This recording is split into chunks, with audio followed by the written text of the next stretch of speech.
My name is Colin Campbell. I'm a Spurs season ticket holder and I come from Drumahoe in Northern Ireland. And my partner in crime. My name is Paul Galt, Nottingham Forest supporter. I'm speaking to you today from my grandson's bedroom in County Antrim on new equipment.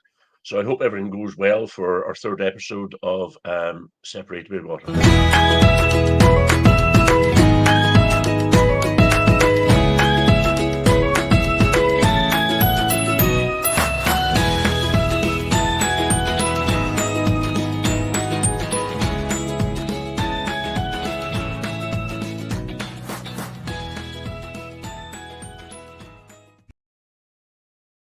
Okay, well, on today's show, bit of a routine going here. We're going to look at some of the emerging issues coming from week 3 of the Premier League. We're going to look at our predictions and see how we're doing with the top 6 and bottom 3. We'll have a meeting called Sacked in the Morning, which is basically our fantasy league team to see how we're doing, because we're criticising others, we're open to criticise ourselves. A wee section called Crossing the Pond, which we'll hope to feature in the future with others. I'll start talking about my journey, and the forthcoming journey in particular, to see Spurs versus Arsenal. We'll have a feature called Emerald Eye, and that should be interesting. And Note of Concern, and what was something to be concerned about. So, starting off, week 3, match day 3, emerging issues. Paul, what do you want to talk about? Well, I followed, watched the Arsenal-Brighton match, watched the Forest-Wolves match, and dipped in and out other bits and pieces. So basically the Arsenal-Brighton match, it was going swimmingly well for Arsenal, 1-0 up.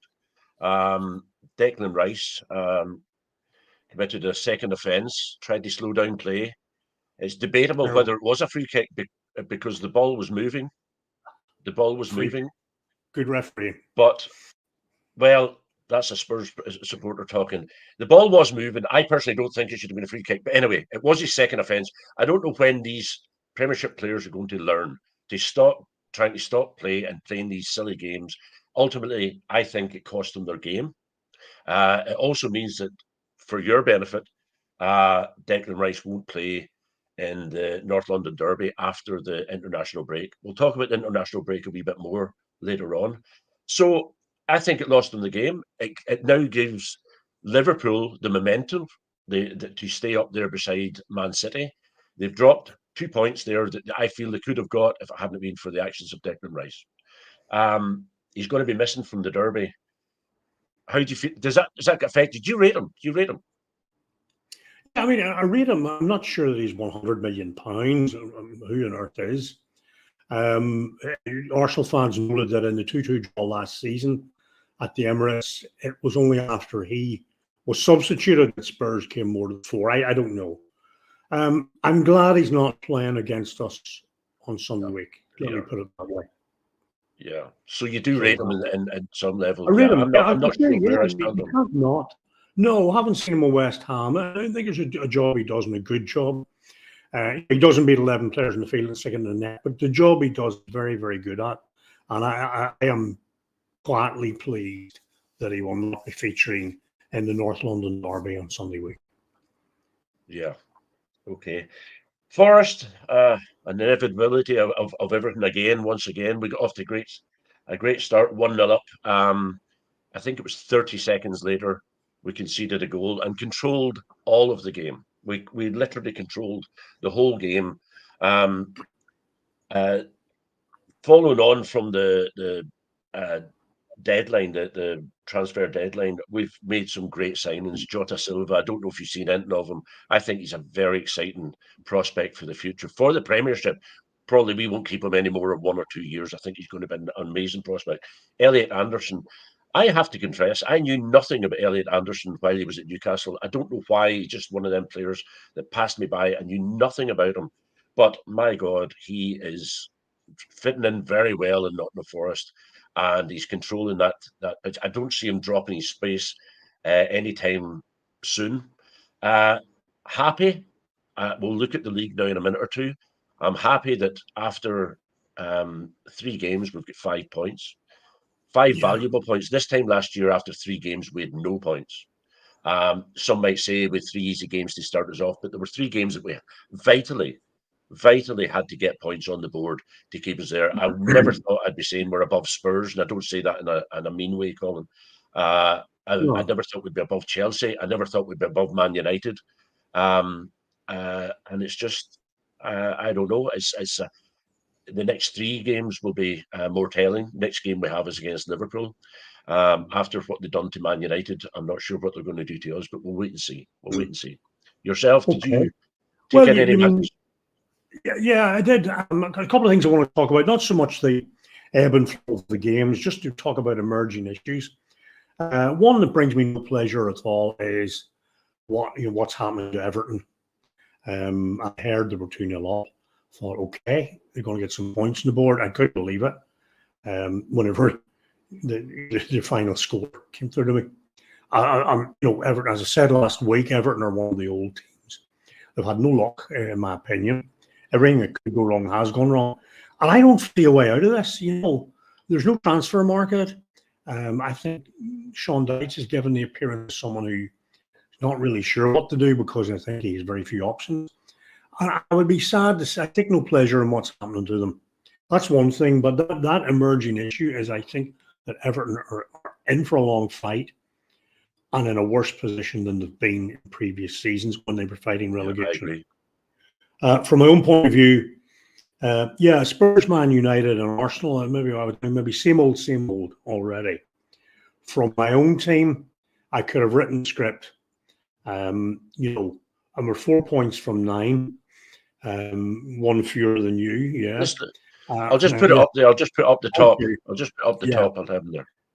And maybe that's about where we are. But the defense, it doesn't work. I just have that feeling that when a team attacks, I could only listen to it on the radio live, and Spurs were doing lots of pressure. Yeah, of course they were in pretty football possession. If I hear the word possession again, it counts for nothing really, to me.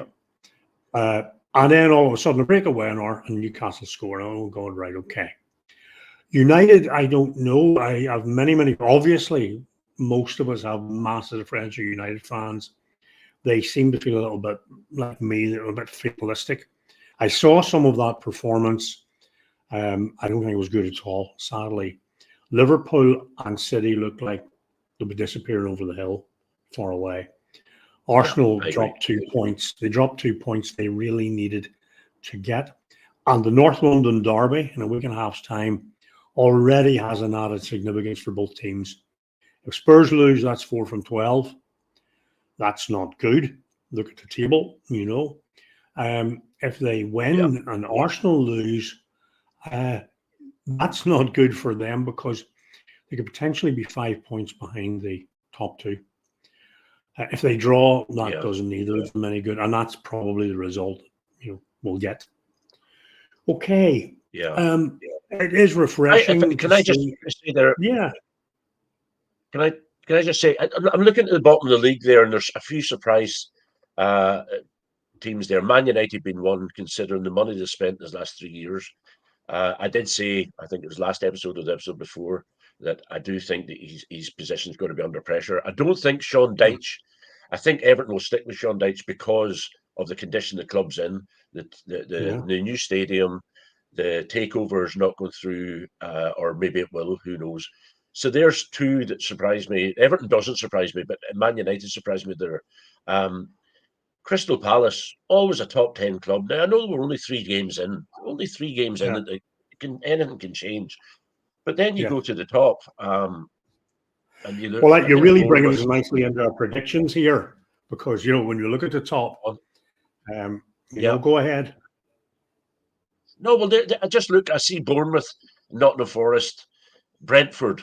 I didn't think Brentford would do as well without Ivan Toney, but they seem to be still scoring the goals, still being there. So it looks as if he's going to get the best out of the team no matter what. Yeah, I mean, isn't it refreshing to see Brighton, even Newcastle and Brentford in the top 6, Bournemouth up there, Forest above, as you say, Spurs, Chelsea, and Man United? No, it's very, very, very early days. But all we are really talking about here is emerging issues. So therefore, we can only say what's emerged after 3 games. Brentford are playing well. Newcastle playing okay. Aston Villa, their big test was Arsenal in the field. Bournemouth, of course, I predicted them to go down. So they are defying expectations at the moment. Nottingham Forest are a little ahead of where both of us really had predicted them to be. Spurs are closer to where my prediction than yours, and certainly much closer to Tim's. But early days, I think for me, Crystal Palace's point at Chelsea was a relief because I was just afraid that Chelsea would start to, get on a roll far too early.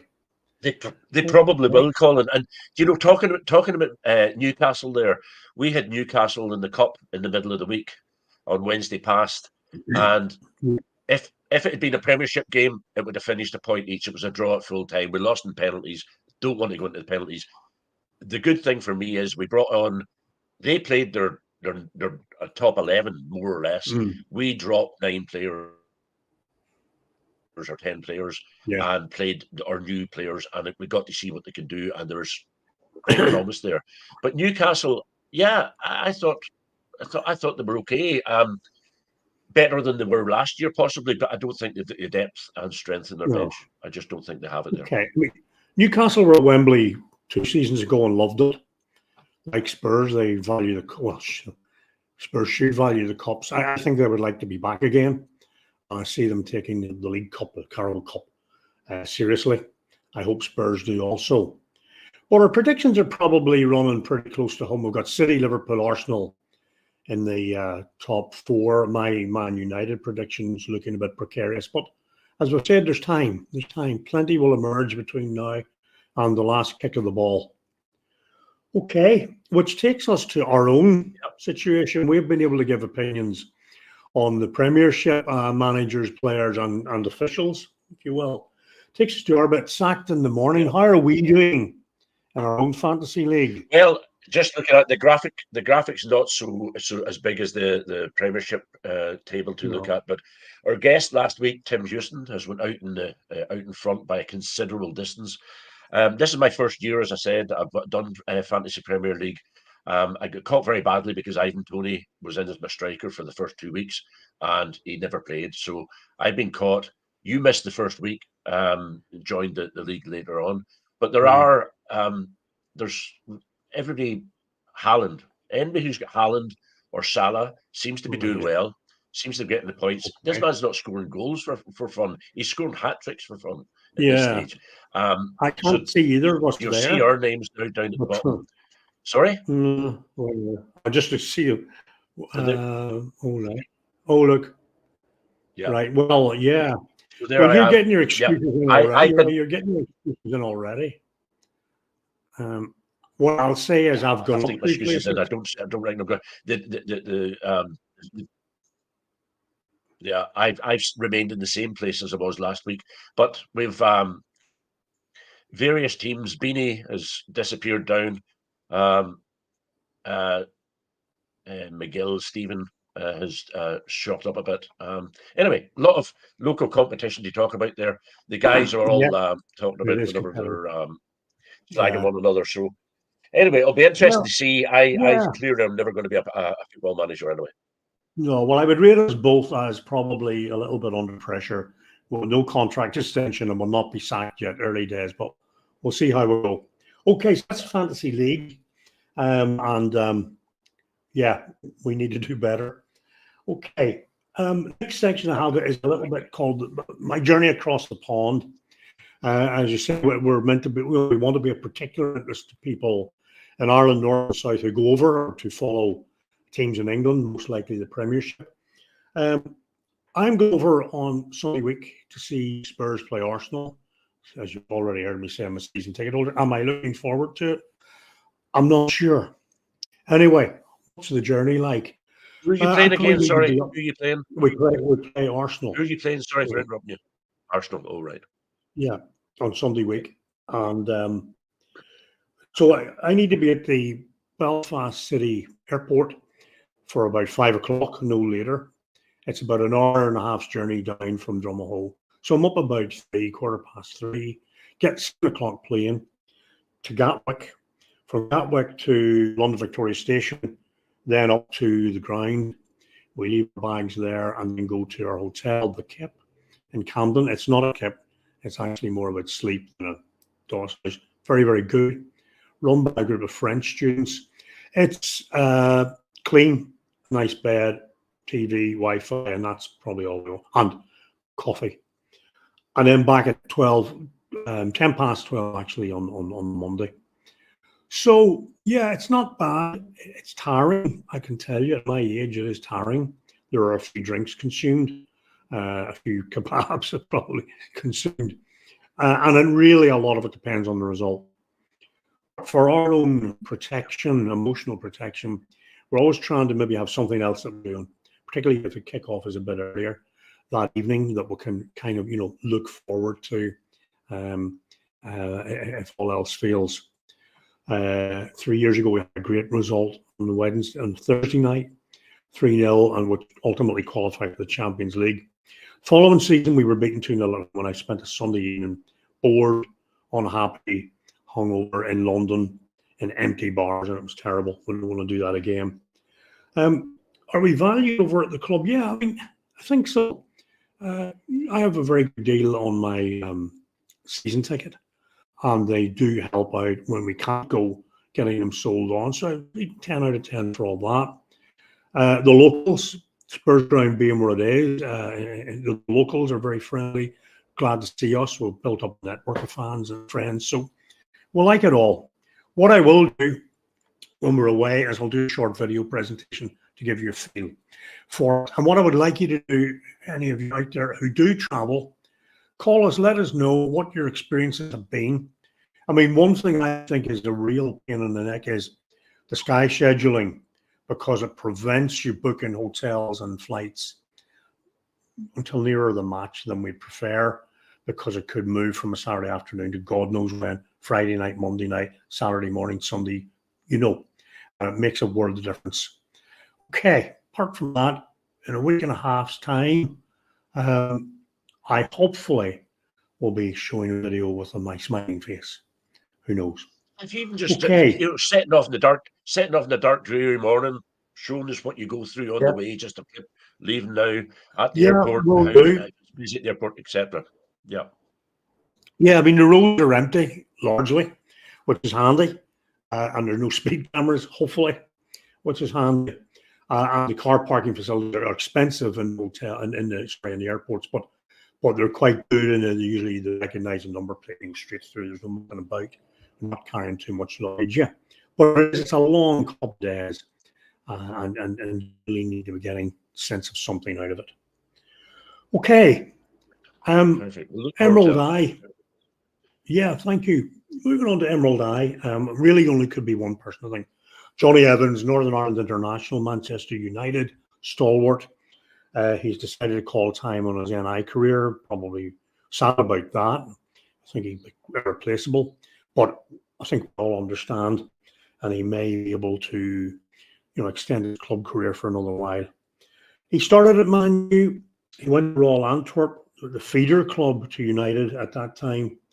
He then transferred to West Bromwich Albion.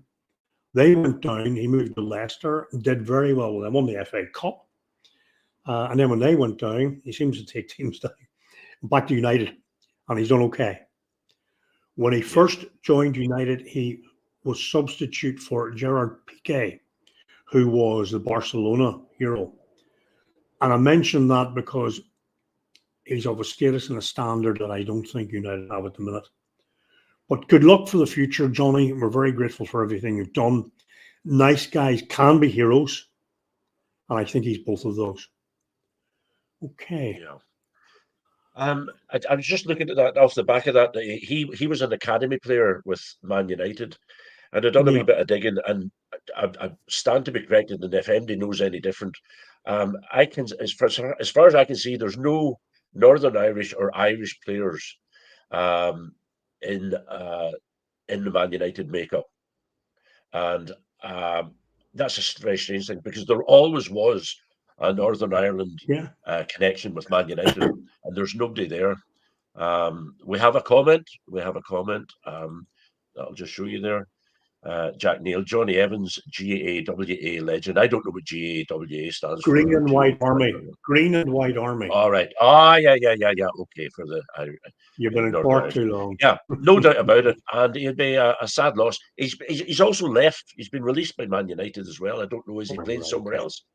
Well, I hope he does, because I think he's a good player. Now, admittedly, I wouldn't let him take a penalty.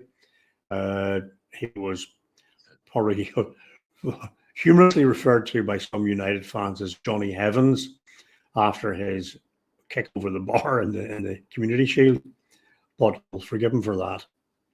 Yeah, Green and White Army.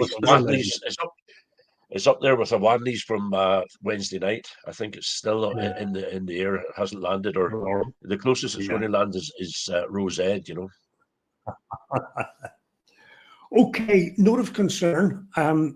I've won this week, so Paul, you're not the only disgruntled beast on this earth. Mine is kind of a threefold. I'd read recently that, as I firmly believe, fans of a certain club were prevented from entering the ground because they were wearing fake jerseys, fake tops, fake shirts, whatever you want to call them. They were jerseys in my day, yeah. How they knew they were fake? Probably, obviously. But it made me think about A, why? And B, why are we doing that? For me, my team are sponsored by Nike or Nike, whatever it is. It doesn't really matter. They're all the same game. The shirts are prohibitively expensive, in my opinion. And like £1 or £2 to spend on them, and often do. But I do feel sorry for families who are trying to buy these. The other part of it is that they bring about 3 out a year. There's the home kit, the away kit, so-called, and the third strip. It's relentless. Training kits and so on. Now, you'd say, well, if you don't want them, don't buy them. And I take that point. But most people who are affiliated to a team want to wear something. I have that one on today, which is a T-shirt from the club itself. It's talking about for merchandise, and it's actually quite good and well priced. So I suppose we can do that. My concern is the cost, and I say that the cost is driving people to buy fakes.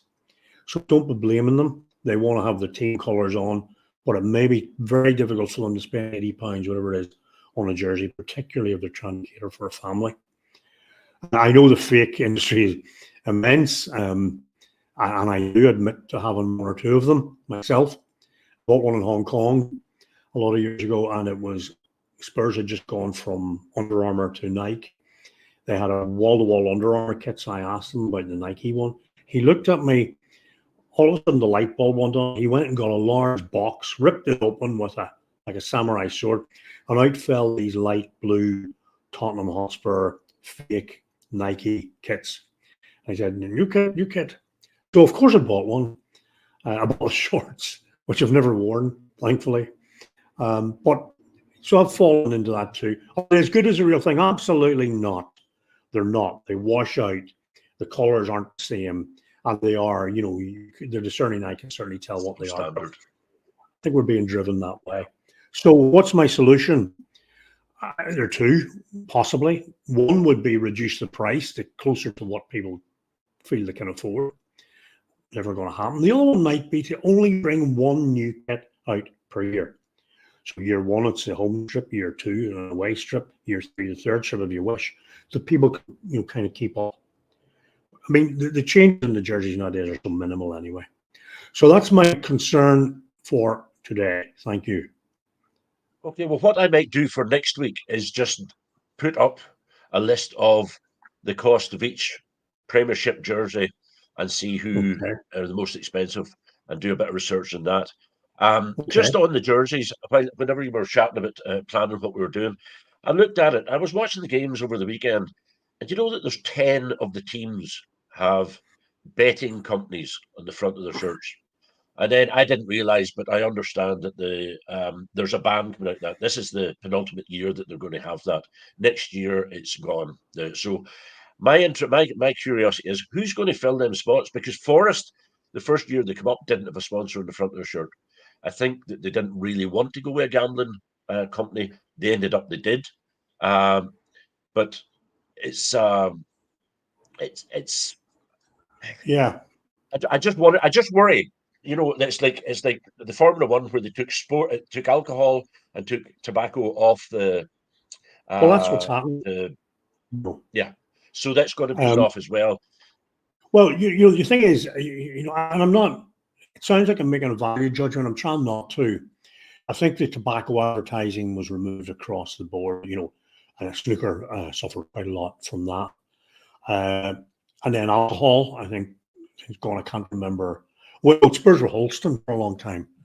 Everton were Chang beer. I had a bottle of it once, never again. Yeah, I remember that. And then, next could be the gambling companies. And I know that Alistair Campbell, the podcaster, and had worked with Tony Blair, had said he thought in many ways the gambling advertising was the most insidious because it's like a bottomless pit for people's money. Yeah. And it's all the wall gambling. And they've managed to make themselves very respectable because they're almost celebrities on the radio and they're on giving their tips and so on and so forth. When I was a young boy, my grandfather kind of slid round the corner to do a bet and come back, and nobody really mentioned what he had done, And what will come? What will come next? Will it be fatty foods or sugary foods? Will McDonald's be? We'll have to find out where we'll go because clubs do need income from advertising. It's a fact of life. And how precious can we be? What happens if an oil company wants to sponsor somebody? What happens then?